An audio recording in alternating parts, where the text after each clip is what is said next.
ஹே everyone, good morning. இனிய காலை வணக்கம். இன்றைக்கி ஒரு 18 கிலோமீட்டர் ஒரு புது ஷூவில் ஓடி முடிச்சிட்டேன். அதோட ரிவ்யூ இன் கம்மிங் டேஸ். அதுக்கு முன்னாடி ஒரு இம்பார்ட்டண்ட்டான ஒரு விஷயம், அது ரன்னிங் இல்லை லைஃப் எதை வேணாலும் எடுத்துக்கோங்க.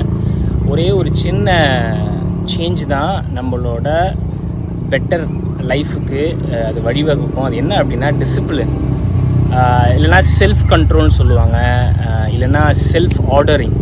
இதில் நீங்கள் ஏதாவது ஒன்றை ஃபாலோ பண்ணாலும், அது நீங்கள் ஒரு பிளான் பண்ணுறீங்க இல்லை ஏதாவது ஒரு கோலை நோக்கி ஓடுறீங்கன்னா கொஞ்சம் அந்த டிசிப்ளின்டாக இருங்க.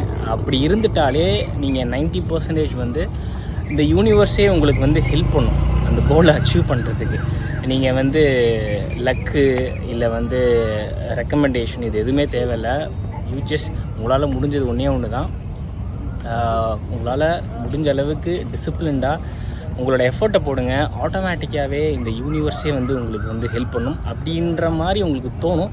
பட் அது எல்லாமே உங்களோட ஹார்ட் ஒர்க் தான். So try to be discipline. அது ரன்னிங்காக இருக்கலாம், ஸ்டடீஸாக இருக்கலாம், இல்லை வேலை வாய்ப்பை தேடுறதா இருக்கலாம், இல்லை லைஃப்பில் ஏதாவது ஒன்று அச்சீவ் பண்ண போகிறீங்க அப்படின்னா எதுவாக இருந்தாலுமே டிசிப்ளின், கன்சிஸ்டன்ட் அப்படிம்பாங்க. டேலண்ட் இதெல்லாம் தாண்டி கன்சிஸ்டண்ட்டாக இருக்கிறது தான் நம்பர் 1. அது இருந்துட்டாலே 9 out of 10 டைம்ஸ் நம்ம வின் பண்ணிடுவோம். பீஸ்.